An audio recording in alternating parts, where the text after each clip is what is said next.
تفردا بالأولية والقدم ووسم كل شيء ما عداه بالفناء والعدم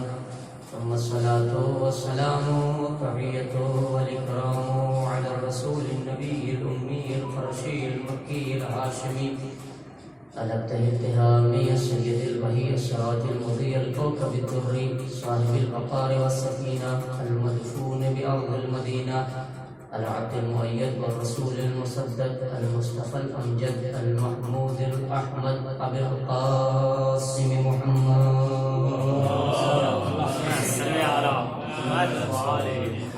وعلى أهل بيته الطيبين الطاهرين المعصومين المظلومين ولعنة الله على أعدائهم أجمعين. أما بعد فقد قال الله الحكيم في كتابه الكريم وهو أصدق القائلين وقوله الحق. بسم الله الرحمن الرحيم. هل أتى على الإنسان حين من الدهر لم يكن شيئا مذكورا. صلوات الله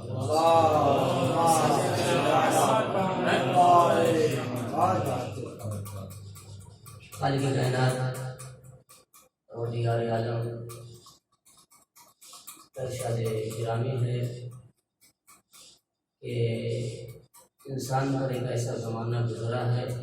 جب وہ قابل تذکرہ نہیں تھا. ظاہر سی بات ہے پہلی آیت کریمہ سورہ دہر کی جسے سورہ انسان بھی کہا جاتا ہے، سورہ دہر بھی کہا جاتا ہے، سورہ حلقہ بھی کہا جاتا ہے اور سورہ ابرار بھی کہا جاتا ہے. مختلف اقوال اور متعدد تفسیریں ہیں اور میں اقوال کی بھول بھلائیوں اور تفاسیر کی وادیوں میں لے جا کر میں آپ حضرات کے ذہنوں کو پراگندہ نہیں کرنا چاہتا. آپ حضرات کی سماعتوں کے دریچے واہ ہیں، اس لیے جلدی جلدی فضائل اہل بیت کے گلستان سے گزار کر آپ کے مشام تک کچھ فضائل کے حصے کو بیان کرنا چاہتا ہوں تاکہ آپ کے مشام کو فضائل اہل بیت سے معطل کیا جا سکے. آواز قدرت آئی هل أتى على الإنسان حين من الدهر لم يكن شيئا مذكورا. اب حل عطا کے سلسلے سے کچھ لوگوں نے کہا کہ یہ سوال ہے پروردگار عالم پوچھ رہا ہے کہ کیا انسان پر ایسا زمانہ گزرا ہے جب وہ قابل تذکرہ نہیں تھا. دوسرے معنی لکھے ہیں علماء نے کہ یہاں حل قد کے معنی میں ہے قد عطا علی الانسان حین من الدہر لم یکن شیئا مذکورا، یعنی بالتحقیق انسان پر ایک ایسا زمانہ گزرا ہے جب وہ قابل تذکرہ نہیں تھا. اور اب لفظ انسان میں بھی علماء اور مفسرین نے بحثیں کی ہے اور اس نے کہا ہے کہ ہاں انسان اگر جنس ہے الف لام انسان پر جو ہے وہ اگر جنس کے لیے ہے تو اس سے سارے انسان مراد جو انسان ہے سب پر زمانہ ایسا گزرا ہے جب وہ قابل تذکرہ نہیں تھا. بعض لوگوں نے کہا کہ نہیں انسان جو ہے الف لام معرفہ کے لیے یہاں خاص طور سے جناب آدم علیہ السلام کی ذات گرامی موجود ہے مراد ہے. تو پروردگار عالم کیا کہا هل أتى على الإنسان حين من الدهر لم يكن شيئا مذكورا، کہ انسان پر ایک ایسا زمانہ گزرا ہے کہ جب وہ قابل تذکرہ نہیں تھا. اب دنیا اندازہ کرے پہچانے اور شاید یہی وجہ ہے کہ جب جناب آدم علیہ السلام کے پتلے کی تیاری ہو رہی تھی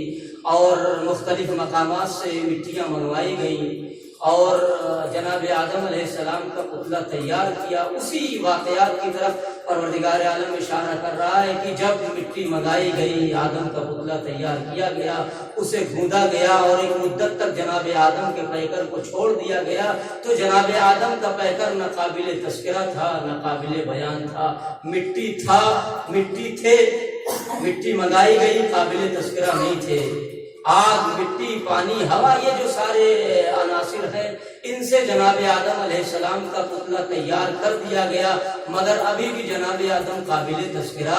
نہیں ہوئے، ایک بات تو طے ہو گئی کہ یہ ایسی منزل ہے جس سے ہر انسان کو گزرنا ہے کہ وہ قابل تذکرہ نہیں ہوتا ہے۔ پھر آیت آگے بڑھ کے آواز دیتی ہے انا خلقنا الانسان من نطفۃ امشاج،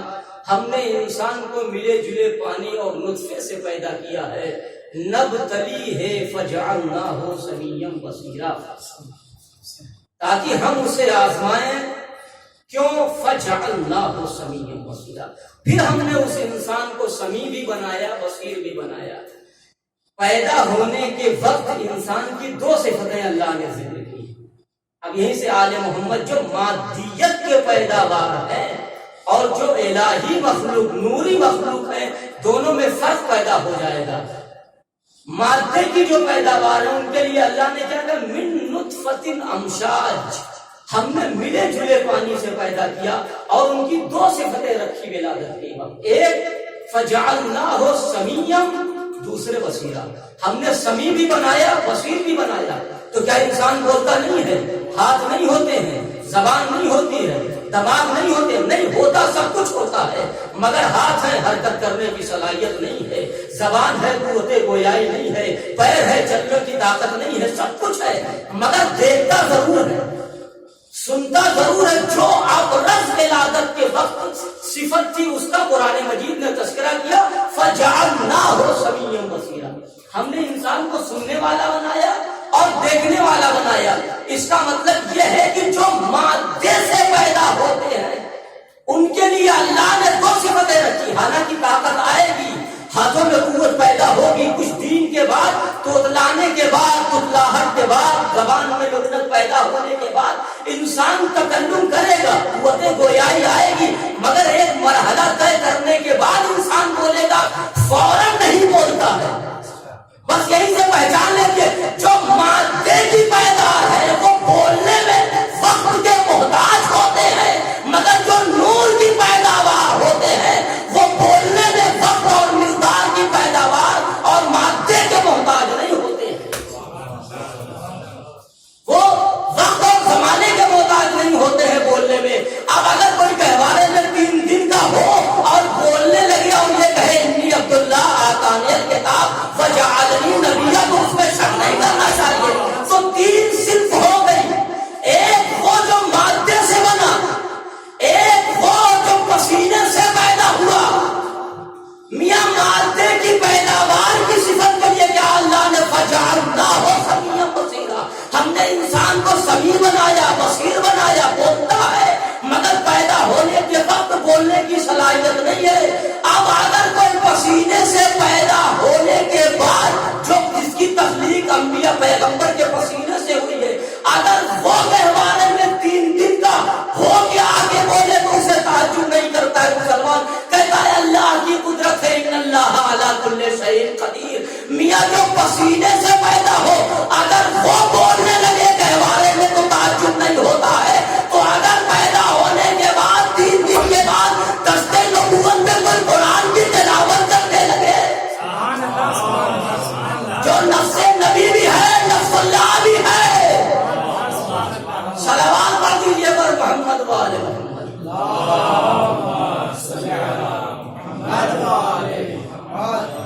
تو جو مادے کی پیداوار ہیں وہ اپنے قابل تذکرہ ہونے میں محتاج ہیں، زمانے کے، وقت کے، ایام کے، ساعات کے، سورج کے، زمین کے، ستارے کے، حیات کے محتاج ہیں، مگر جو نور سے پیدا ہوئے ہیں، جنہیں اللہ نے اپنے خاص نور سے پیدا کیا ہے، وہ اپنے قابل تذکرہ ہونے میں نہ وقت کے محتاج، نہ زمانے کے پابند ہیں اور نہ حیات کے پابند ہیں، اس لیے کہ اللہ نے انہیں تو اس وقت پیدا کیا تھا نہ جب زمانہ تھا، نہ زمین تھی، نہ مکان تھا، نہ ستارے تھے، نہ سیارے تھے، تو زمانے کا محتاج تو وہ ہوگا جو زمانے کے بعد آئے، اور جو ما فوق الفطرہ اور زمانے سے قبل پیدا ہوا ہو۔ اسی لیے تو پیغمبر نے کہا اول ما خلق اللہ نوری، اللہ نے سب سے پہلے میرے نور کو خلق کیا۔ تو کیا مطلب سب سے پہلے میرے نور کو خلق کیا؟ سب سے پہلے میرے نور کو اللہ نے خلق کیا،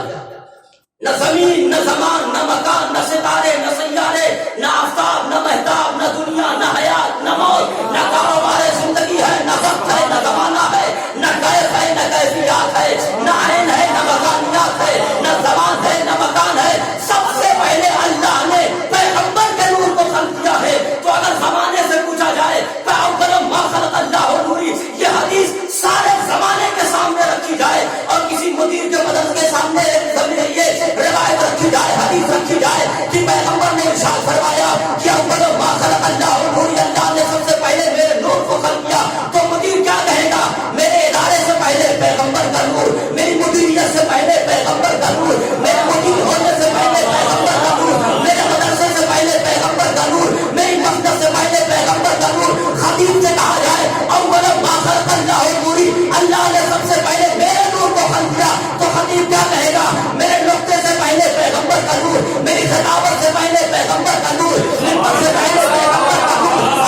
پہلے پیغمبر کا نور آپ سے گزرنے سے پہلے پیغمبر کا نور آپ کے گلزار ہونے سے پہلے پیغمبر کا نور میرے پیدا ہونے سے پہلے پیغمبر کا نور عیسیٰ سے کہا جائے اول ما خلق اللہ نوری اللہ نے سب سے پہلے میرے نور کو خلق کیا تو عیسیٰ کیا کہیں گے میرے کلمہ ہونے سے پہلے پیغمبر کا نور مردوں کو زندہ کرنے سے پہلے پیغمبر کا نور پرندوں کو زندہ کرنے سے پہلے پیغمبر کا نور میرے پیدا ہونے سے پہلے پیغمبر کا نور میری ماں سے پہلے پیغمبر کا نور ساری کائنات سے پہلے سب کہیں گے سب سے پہلے پیغمبر کا نور عقل کہے گی عقل سے پہلے پیغمبر کا نور ایمان سے پہلے پیغمبر کا نور اسلام سے پہلے پیغمبر کا نور کتاب سے پہلے پیغمبر کا نور قرآن سے پہلے پیغمبر کا نور آیتوں سے پہلے پیغمبر کا نور مولوی سے پہلے پیغمبر کا نور ملا سے پہلے پیغمبر کا نور لفظوں کو سمیٹ کے کہہ دوں جو مادے سے پیدا ہوتا ہے وہ وقت کی قید میں ہوتا ہے مگر جو زمانے سے پہلے پیدا ہو نہ اپنے قابل تذکرہ ہونے میں نہ زمانے کا محتاج ہے نہ وقت کا محتاج صلوات دیجیے بر محمد و آل محمد اللہم صلی علی محمد و آل محمد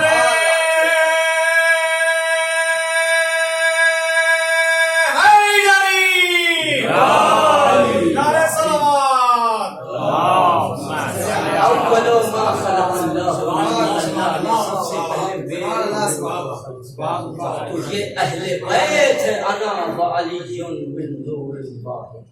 میں اور علی ایک نور سے پیدا کیے گئے ہیں تو اب یہیں سے فرق پہچانیے جو زمانے اور وقت کے پابند ہوتے ہیں وہ نطفے سے پیدا ہوتے ہیں اور جو زمان و مکانیات سے ماورا ہوتے ہیں وہ نور سے پیدا ہوتے ہیں اول ما خلق اسی لیے اللہ پیغمبر نے آواز دی لولا کا حدیث قدسی لولا کا لما خلقت الافلاک اگر آپ کو پیدا کرنا نہ ہوتا تو کچھ نہ پیدا کرتا کیا مطلب کچھ نہ تھا نور رسالت موجود تھا تو هل اتى على الانسان حين من الدهر لم يكن شيئا مذكورا یہ انسان ہے جس کی تخلیق وقت کے اور زمانے کے بعد ہوئی ہے مگر پہلے بیت کی تخلیق وقت اور زمان و زمانیات سے پہلے ہوئی ہے کچھ نہ تھا اللہ تھا اپنی وحدت میں یکو تنہا تھا تو اس نے اپنے نور جلالت و عظمت و عزت و شرافت و کرامت و بزرگی سے نور رسالت ماں کو پیدا کیا اب نہ یہ زمانے کے محتاج ہے اپنے تذکرے میں نہ وقت کے محتاج ہے یہ نہیں تھے تب بھی ان کا ذاکر اللہ موجود تھا یہ دنیا میں آئے تب بھی ان کا تذکرہ نہیں تھے تب بھی تذکرہ دنیا سے چلے گئے تب بھی ان کا تذکرہ ہوتا ہے اور ہوتا رہے گا بس ایک واقعے کی طرف اشارہ کر کے انشاءاللہ ختم ہو دعا ایک صلوات پڑھ دیجیے پر محمد و آل محمد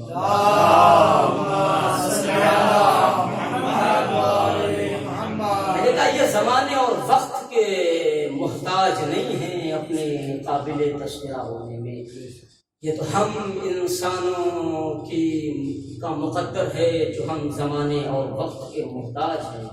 مگر اہل بیت اور نور رسالت نہ وقت کا پابند ہے نہ زمانے کا محتاج ہے اس لیے یہ دنیا میں نہیں آئے تب بھی پہچانے گئے اس لیے اللہ نے کائنات کو انہیں بنایا تھا اللہ نے اپنی معرفت کے لیے اور کائنات کو بنایا ہے ان کے تعارف کے یہ آئے اور کائنات نے پہچانے کی کیسے بننے دنیا میں نہیں آئے تب بھی پہچانے گئے ابراہا جس سال پیغمبر کی ولادت ہوئی اسی سال ابراہا نے یہ چاہا کہ خانے خدا کو اسمار کر دیا جائے دیکھیے ابھی نور پیغمبر کا ظاہر وجود دنیا میں نہیں ہے مگر چونکہ ان کی معرفت اور نبوت و رسالت امامت سب پر تھی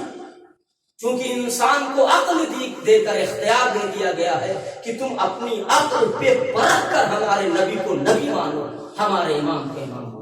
مگر جانوروں میں اللہ نے فطرتاً ڈالا ہے کہ وہ اپنے نبی اور امام زمانے کے امام کو پہچانے فطرت ہے تو ابراہا نے چاہا کہ خانے کعبہ کے تگڑا لشکر لے کے کہہ لیجیے لے کے آیا اور اس کا ہاتھی تھا سفید بڑا جو ہے اسے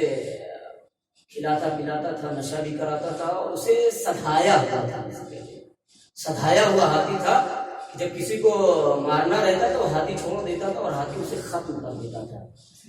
جناب عبد المطلب کا اونٹ اس نے پکڑ لیا تھا اس کے لشکر والوں نے، یہ جناب عبد المطلب چلے کہ میں اپنا لشکر چھڑا لوں، تو یہ ادھر سے جناب عبد المطلب چلے، ادھر ابرہہ کو پتا چلا کہ آ رہے ہیں عبد المطلب، تو اس نے پوچھا یہ کون ہے؟ کہا یہ وہی ہے جن کا اونٹ تم نے گرفتار کر لیا ہے، پکڑ لیا ہے، اور یہ کلید بردار حرم جسے تم مسمار کرنے کے لیے آئے ہو خانہ خدا کو، یہ اس کے متولی ہیں،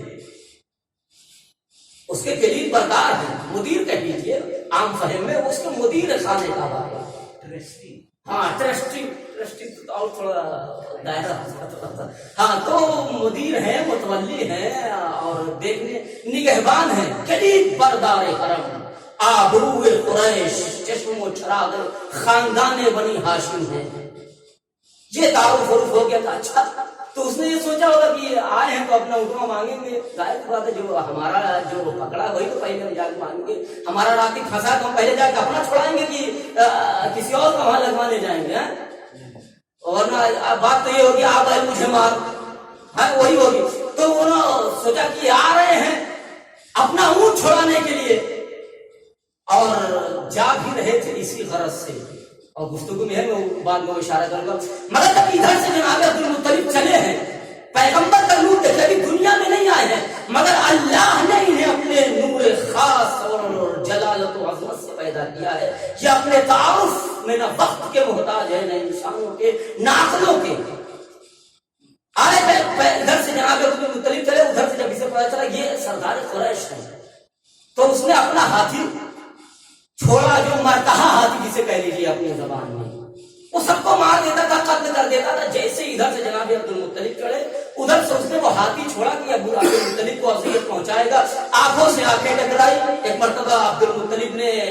ہاتھی کو دیکھا اور وہ جھومتا ہوا ہاتھی ابرہہ کا بگڑا ہوا آ رہا تھا، دونوں قریب پہنچے، ویسے ہی سے نور رسالت مات کے اثر پہچان لیا کہ دنیا میں نہیں آئے ہیں۔ میں نے کہا نہ وقت کے پابند ہیں نہ زمانے کے محتاج ہیں، یہ قابل تذکرہ ہے، دنیا نہیں تھی تب بھی قابل تذکرہ تھے، دنیا مٹ جائے گی تب بھی قابل تذکرہ رہیں گے۔ ایک مرتبہ دونوں ادھر سے عبد المطلب چلے، ادھر سے ہاتھی چلا، دونوں کی نگاہیں ٹکرائی۔ ابرہہ یہ سمجھ رہا تھا کہ عبد المطلب کا آج تو خاتمہ ہو جائے گا، سردار مکہ مار دیا جائے گا، عبد المطلب ختم کر دیے جائیں گے، قریش کی آبرو ختم ہو جائے گی، کلید بردار حرم کا خاتمہ ہو جائے گا۔ ادھر سے ہاتھی بڑھا، ادھر سے عبد المطلب بڑھے۔ ایک مرتبہ جیسے ہی قریب آئے، عبد المطلب نے کچھ نہیں کہا کہ میں نور رسالت کا امین ہوں، مگر نہیں، جیسے ہی ہاتھی نے دیکھا کہ عبد المطلب کی پیشانی سے نور رسالت مات کی تجلیاں نکل رہی ہیں چھن چھن کے، تو جیسے ہی ہاتھی نے دیکھا اپنا سر جناب عبد المطلب کے قدموں میں رکھ کے کچھ نہیں تھا، بس ایک جملہ کہا، السلام علی النور الذی فی صلبک یا عبد المطلب، سلام ہو اس نور پر اے عبد المطلب جو تمہاری پیشانی میں چمک رہا ہے۔ تو آپ نے دیکھا یہ نہیں ہیں، ابھی دنیا میں نہیں آئے، مگر اللہ نے انہیں تب بھی قابل تذکرہ بنایا۔ بس میں نے گفتگو کو تمام کیا، ورنہ آپ سمیٹتے اور پھیلاتے رہیے گا، سبھی خطبہ اور ذاکرین ہیں، بس میں نے گفتگو تمام کی۔ یہ موت، یہ حیات سب کو آنی ہے، مگر ایک عزیز کا گزر جانا اور ایک برابر کے بھائی کا گزر جانا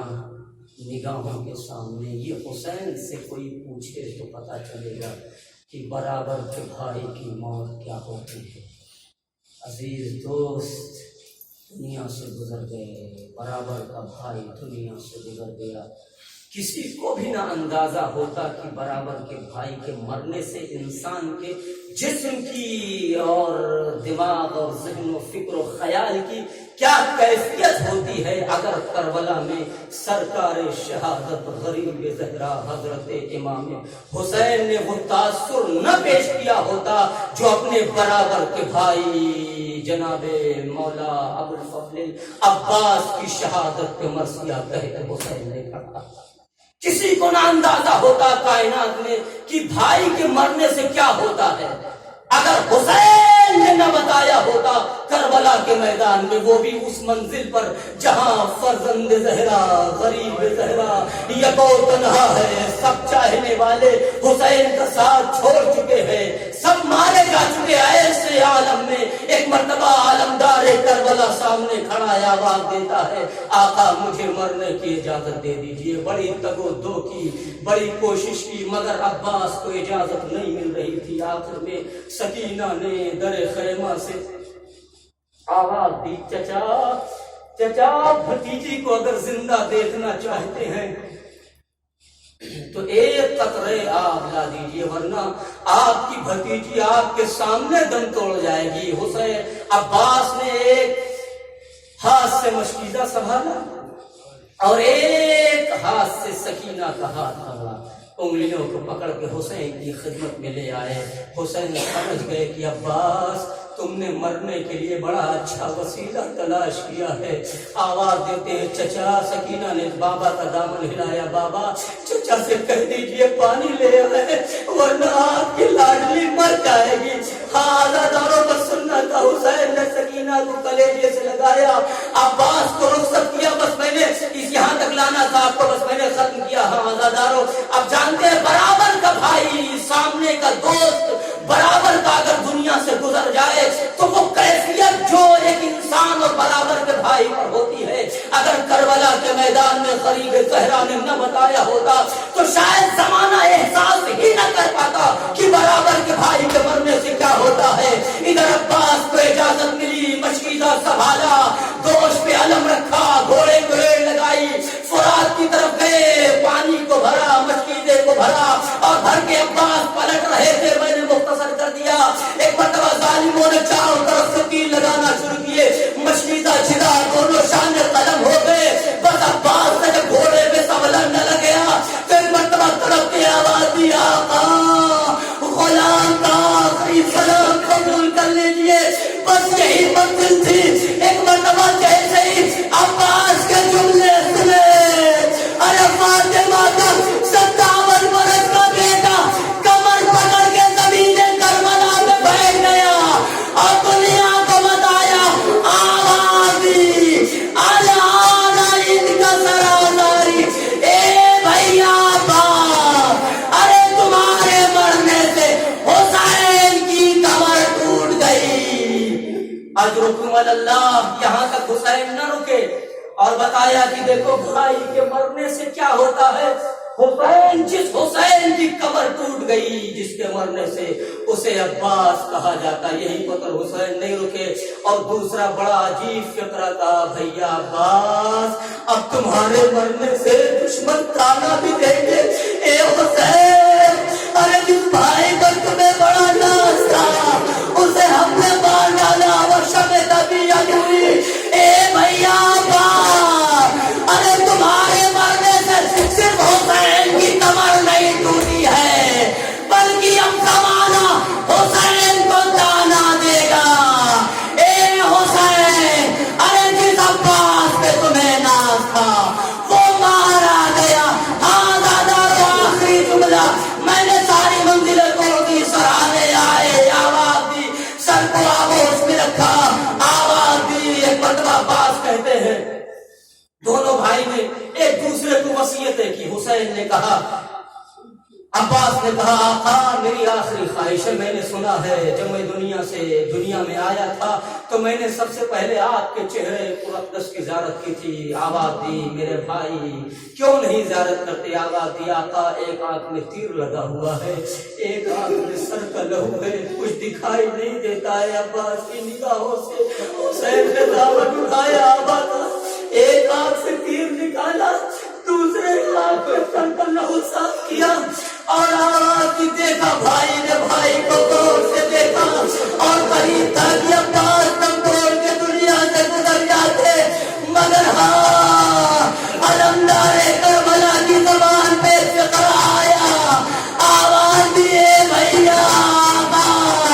اے عباس تمہاری تمنا تو پوری ہو گئی، مگر حسین کے دل میں ایک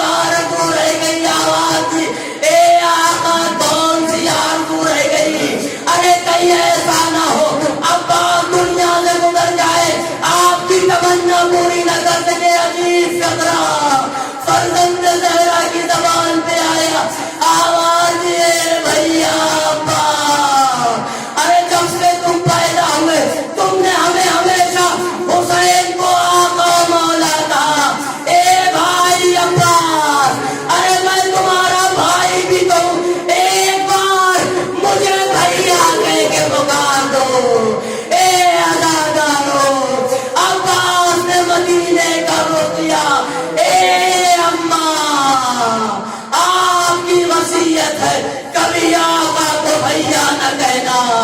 مگر حسین کی تمنا مقاتل نے لکھا عباس کے نہ بھیلے آہستہ سے بھیا کہا علمدار نے دم توڑ دیا حسین کی نگاہوں کے سامنے برابر حسین کی بے کسی واہ عباسا واہ غربتا حسین علم الذین ظلموا انہم قریبون قریبون انا للہ و انا الیہ راجعون الہی بہت غیر وابیہ و مسیح و بنیہ و سر المستودعیہ پروردگار مجھے واسطہ محمد و آل محمد کا ہمارے قریب سے عبادت کو شرف قبولیت دینا پروردگار جہاں کی نشان ہے قرار مجھے نماز سے دعا کرو کہ حفاظت فرما مقامات مقدسات کی حفاظت فرما علماء اعلام کا سایہ ہمارے سروں پر باقی رکھ ظالمین کو بھی اس کو نابود فرما مظلومین کی نصرت و حمایت فرما پروردگار تجھے واسطہ محمد و آل محمد کی عظمت و عزت و شرافت کا ناظم بھائی کی روح کو شاد آباد فرما ان کے پسماندگان کو صبر جمیل عنایت فرما تمام دوست احباب کو تسلی اور تشفی عنایت فرما پروردگار خاص طور سے ان کے بچوں کا پروردگار تجھے واسطہ ہے سکینہ کی یتیمی کا علی صبر کی شہادت کا پروردگار ان کے چھوٹے چھوٹے بچوں کا مستقبل تابناک اور روشن و منور فرما پروردگار انہیں ہر آفات و بلیات سے محفوظ رکھ ان کے گھر والوں کو صبر جمیل عنایت فرما پروردگار تجھے واسطہ ہے محمد و آل محمد کا امام زمانہ کے ظہور تاجیل عنایت فرما اور اس مہلک بیماری کا خاتمہ فرما اب حضرات سے گزارش کرنا رسول ہم کو فرما کر مظلوم مشہور مولانا سید ناظم عباس